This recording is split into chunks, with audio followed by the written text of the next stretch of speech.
बिस्मिल्लाहिर्रहमानिर्रहीम। स्टूडेंट, आज हम स्टडी करेंगे प्रोटीजीनिक अमीनो एसिड 21 22 एंड प्रोटीन बनता कैसे है। ये सारी चीज़ें हम आज के लेक्चर में पढ़ेंगे। फर्स्ट ऑफ ऑल, ये हमारे पास 64 कोड है। हमारे पास बॉडी में जितने भी प्रोटीन बनते हैं तो वो सारे के सारे इन कोड से बनते हैं, लेकिन ये टोटल 64 कोड्स हैं और इसमें 61 कोड हमारे प्रोटीन के लिए कोड करते हैं और ये इसमें 3 कोड्स ये पिंक कलर के जो नज़र आते हैं UAA, UAG एंड UGA, ये स्टॉपिंग कोडन है। वो प्रोटीन के लिए कोड नहीं करता, वो प्रोटीन को स्टॉप करता है। जब ये अमीनो एसिड बनते हैं एक दूसरे के साथ अटैच होते रहते हैं और लॉन्ग चेन बनाता है, प्रोटीन बनाता है। लेकिन जब इन 3 कोड्स में से एक कोड आ जाता है तो जब ट्रांसफर आरएनए इसको रीड करता है तो वो कहता है ये तो स्टॉप कोडन है, तो फिर वो मजीद कोड नहीं करता और प्रोटीन स्टॉप हो जाता है। मैं आपको एक एक स्टेप समझाऊंगा किस तरह होता है।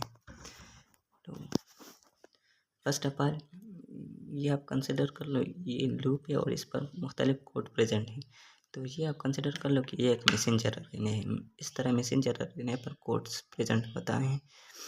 तो ट्रांसफर आरएनए आकर रीड करता है। तो ट्रांसफर आरएनए जब आकर रीड करता है कि इस पर 5U1C प्रेजेंट है, ये तो पेनिलिन का कोड है। तो वो जाकर पेनिलिन को लाता है और इस मैसेंजर आरएनए के साथ अटैच करता है। फिर देखता है ये UUA, UUG, ये तो ल्यूसीन का कोड है। तो वो ल्यूसीन को लाता है और इसके साथ अटैच करता है। फिर इस तरह सिस्टीन को देखता है कि ये तो सिस्टीन का कोड है, तो वो जाकर सिस्टीन को लाता है, इसके साथ अटैच करता है। फिर देखता है ये तो स्टॉपिंग कोडन आया है, UGA आया है, तो वो फिर मजीद कोड नहीं करता है क्योंकि ये तो स्टॉप कोडन है। तो इस तरह प्रोटीन बनता है। मैसेंजर आरएनए पर कोड्स प्रेजेंट है और ट्रांसफर आरएनए आकर इसको रीड करता है एक एक कोड को, और जो जिसकी अमीनो एसिड की कोड्स प्रेजेंट हो तो उस अमीनो एसिड को लाकर मैसेंजर आरएनए के साथ अटैच करता है। तो इस तरह एक लॉन्ग चेन बनता है। तो इस लॉन्ग चेन में अगर 20 मुख्तलिफ़ किस्म के अमीनो एसिड प्रेजेंट हो तो इसको हम प्रोटीन कहते हैं। इस चेन का कोई लिमिट नहीं होता कि ये कितना लॉन्ग चेन है, ये कितना लॉन्ग भी बन सकता है। अगर हम ब्लड की बात कर रहे तो ब्लड में हीमोग्लोबिन प्रोटीन प्रेजेंट है, तो उसमें 574 अमीनो एसिड प्रेजेंट होता है। तो इसका कोई लिमिट नहीं होता, लेकिन हम इसको देखते हैं कि ये चेन में 20 डिफरेंट किस्म की 20 डिफरेंट काइंड्स की अमीनो एसिड प्रेजेंट हो तो इसको हम प्रोटीन कहते हैं। इस तरह अगर इसमें 20 डिफरेंट किस्म की अमीनो एसिड प्रेजेंट ना हो तो फिर इसको हम लॉन्ग चेन कहते हैं, लेकिन प्रोटीन नहीं कहते। अगर ये चेन 30 अमीनो एसिड का हो लेकिन इसमें 20 मुख्तलिफ अमीनो एसिड प्रेजेंट हो तो इसको हम फिर प्रोटीन कहते हैं। अगर ये चेन 100 अमीनो एसिड का भी हो लेकिन इसमें रिपीटेशन ज़्यादा हो, लेकिन इस तरह पेनिलिन 10 टाइम्स आया हुआ है, ल्यूसीन 15 टाइम्स आया हुआ है, सिस्टीन 5 टाइम्स आया हुआ है, इस तरह प्रोटीन अमीनो एसिड बार बार आया हुआ है लेकिन इसमें 20 मुख्तलिफ अमीनो एसिड पूरी ना हो, 16 प्रेजेंट हो मुख्तलिफ किस्म की, 15 प्रेजेंट हो, 14 प्रेजेंट हो, लेकिन 20 मुख्तलिफ किस्म की अमीनो एसिड पूरी ना हो एक चेन में, तो इसको हम फिर प्रोटीन नहीं कहते, लॉन्ग चेन कहते हैं। अगर इसमें 20 डिफरेंट काइंड्स की प्रोटीन प्रेजेंट 20 डिफरेंट काइंड्स की अमीनो एसिड कंप्लीट हो जाती है तो फिर इसको हम प्रोटीन कहते हैं। और इस बिल्कुल इस तरह प्रोटीन बनते हैं क्योंकि मैसेंजर आरएनए पर कोड्स प्रेजेंट होते हैं और ट्रांसफर आरएनए कोड्स उन अमीनो एसिड को लाते हैं और इसके साथ अटैच कर जाता है। और जब स्टॉपिंग कोडन आता है, 3 कोड जो हमने डिस्कस की, UAA, UAG, UGA, जब ये आता है तो ट्रांसफर आरएनए इसको रीड करता है और वो कहता है ये तो स्टॉप कोडन है, फिर वो मजीद कोड नहीं करता। अब हम बात करते हैं प्रोटोजेनिक अमीनो एसिड की। तो सम एनिमल्स में एक किस्म की एंजाइम प्रेजेंट होता है, तो जो जिस एनिमल में वो एंजाइम प्रेजेंट हो तो फिर वो 3 स्टॉप कोडन जो होता है इस पर वो स्टॉप नहीं होता, वो मजीद कोड कर जाता है। अगर हम इसकी बात कर ले तो ये भी इस तरह मैसेंजर आरएनए है और ट्रांसफर आरएनए रखकर इसको देखता है, इस कोड को रीड करता है, फिर जाता है और इसके लिए अमीनो एसिड लाते हैं। तो इस तरह प्रोटीन बनते हैं। ये अगर इसके की हम बात कर ले तो ये एक स्टॉपिंग कोडॉन है। लेकिन ये बैक्टीरिया या ऐसे एनिमल में ये प्रोटीन बनता है जिसमें इस कोड के लिए एक ख़ास किस्म की एंजाइम प्रेजेंट होता है। किस चीज़ में? ट्रांसफर आरएनए में। सम एनिमल्स में ट्रांसफर आरएनए में एक ख़ास किस्म की एंजाइम प्रेजेंट होता है। तो वो फिर स्टॉप कोडॉन यूएजी यूजीए इसमें कौन कोई भी आ सकता है। यूएजी आया हो या यूजीए आया हो तो वो फिर इस पर स्टॉप नहीं होता, वो मज़ीद कोड कर जाता है। लेकिन ये हर एनिमल्स में नहीं, वो कुछ ख़ास एनिमल्स हैं इसमें मुख्तलिफ़ किस्म के प्रोटीन प्रेजेंट है। किस चीज़ में? ट्रांसफ़र आरएनए में। तो फिर वो स्टॉप कोडॉन पर स्टॉप नहीं होता, यूएजी पर या यूजीए पर वो मज़ीद कोड कर जाते हैं। वो किस तरह कोड कर जाता है? अगर हम वो उस एनिमल की बात कर लें जिसमें वो एंजाइम प्रेजेंट है, तो इस तरह तो प्रोटीन बनता है। लेकिन यूएजी ये आया है तो ये स्टॉपिंग कोडॉन है, लेकिन इसके ट्रांसफर आरएनए में वो एंजाइम प्रेजेंट है। जब वो इसको देखता है ये तो स्टॉपिंग कोडॉन है, तो वो स्टॉप नहीं होता। वो कहता है ये तो सिस्टीन का कोड है, क्योंकि इसमें वो एंजाइम प्रेजेंट होता है ट्रांसफर आरएनए पर। तो इस वजह से वो स्टॉप नहीं होता, वो सिस्टीन को लाता है। अगर हम बात कर लें तो ये 21 एंड 22 प्रोटीजेनिक अमीनो एसिड जो होता है, तो वो स्टॉपिंग कोडॉन इन अमीनो एसिड के लिए कोड करता है। वो किस तरह कोड करता है? यूएजी आया है, लेकिन यूएजी पर वो स्टॉप नहीं होता, वो यूनिक किस्म के वो वाला अमीनो एसिड लाता है, सिस्टीन लाता है और इस मैसेंजर आरएनए के साथ अटैच करता है। तो मैसेंजर आरएनए के साथ जब अटैच करता है तो वो प्रोटीन स्टॉप नहीं होता, वो मज़ीद कोड करता है। इस तरह अगर हम देख लें तो इस तरह इसमें मज़ीद कोड प्रेजेंट है। इसके साथ और भी अमीनो एसिड आ सकते हैं और वो प्रोटीन मज़ीद लॉन्ग बन सकता है। तो इसके ऊपर वाले की अगर हम बात कर लें तो इसके ट्रांसफर आरएनए में वो एंजाइम प्रेजेंट नहीं होता। तो जब स्टॉपिंग कोडॉन आया हुआ है तो वो स्टॉप होता है, और जब इसमें ये स्टॉपिंग कोडॉन आया है तो वो स्टॉप नहीं होता।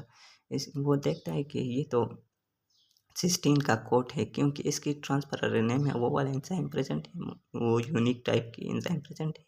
तो वो कहता है ये तो सिस्टीन का कोड है, और वो सिस्टीन लाकर इस स्टॉपिंग कोडॉन के साथ अटैच करता है। जब वो स्टॉपिंग कोडॉन के साथ अटैच करता है तो वो प्रोटीन मज़ीद आगे जा सकता है, वो मज़ीद लॉन्ग बन सकता है। इस तरह 21 प्रोटीजेनिक अमीनो एसिड है, इस तरह 22 भी इस तरह बन सकता है। अगर हम बात कर ले यूजीए, अगर इस तरह यूजीए आया है तो वो सेलिन सिस्टीन को लेकर ट्रांसफर आरएनए जब यूजीए को देखता है तो वो कहता है ये तो सेलिन सिस्टीन का कोड है। वो सेलिन सिस्टीन आकर इस मैसेंजर आरएनए के साथ अटैच करता है, लेकिन वो आमतौर पर वो स्टॉपिंग कोडॉन है। लेकिन जिस एनिमल में वो यूनिक टाइप की एंजाइम प्रेजेंट हो, किस चीज़ में? ट्रांसफर आरएनए में, तो फिर वो स्टॉप कोडॉन पर स्टॉप नहीं होता। वो ये दो किस्म के सेलिनोसिस्टीन या ये सेलिनो अमीनो एसिड लाकर इसके साथ अटैच करता है। ठीक है,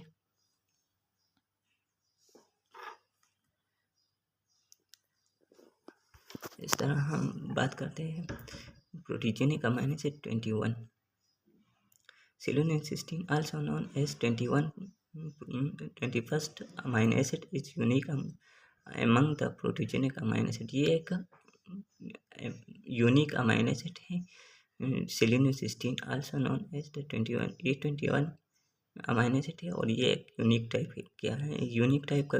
इसलिए है कि स्टॉपिंग कोडॉन जो है वो इसके लिए कोड कर जाता है।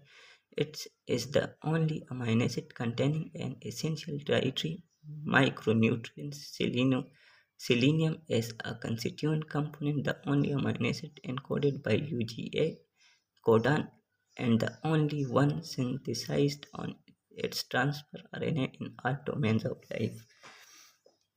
वो वाला बात है कि इसके लिए यूजीए कोड करता है। यूजीए आमतौर पर हमारे पास स्टॉपिंग कोडॉन है, लेकिन जिस एनिमल में यूनिक टाइप का एंजाइम प्रेजेंट हो ट्रांसफर रहने पर वो जब इसको देखता है यूजीए को, तो वो फिर कहता है ये तो स्टॉपिंग कोडॉन नहीं है, ये तो सेलिनोसिस्टीन का कोड है। वो सेलिनोसिस्टीन को लाकर इसके साथ अटैच करता है और वो मजीद प्रोटीन बनते हैं।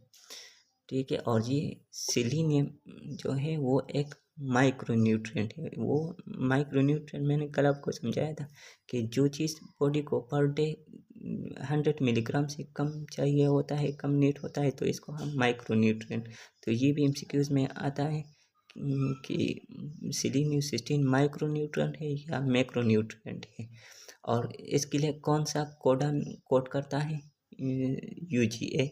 ये एक स्टॉपिंग कोडन है, लेकिन इसके लिए कोड करता है। और selenocysteine is analog of cysteine but has selenium instead of sulfur. Selenium is more susceptible to oxidation than sulfur, so protein that contain it must be protected from oxygen. ये सेलिनोसिस्टीन is analogue of cysteine.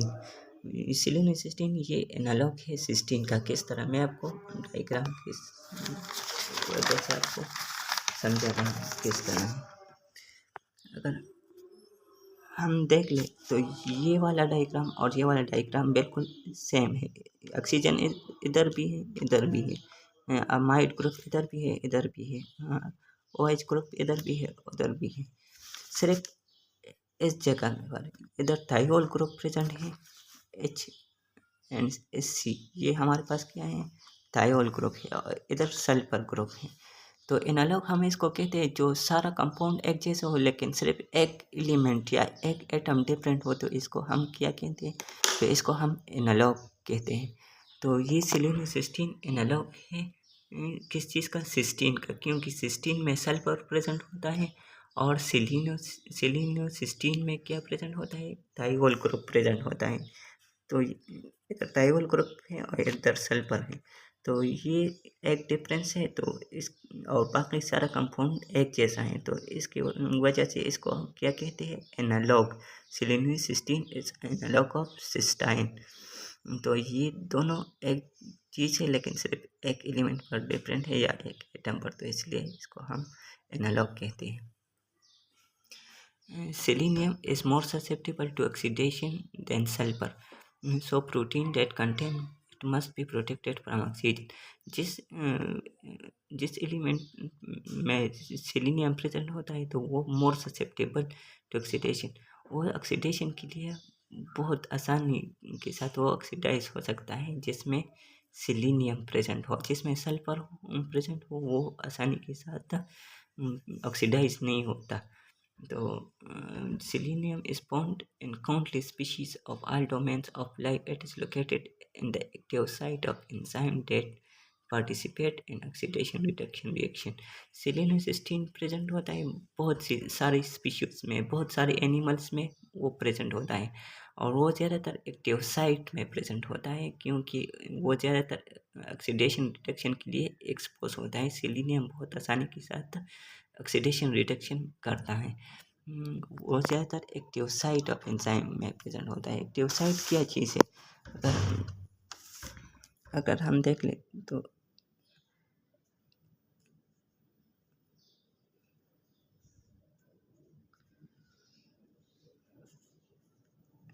ये एक enzyme है हमारे पास, और ये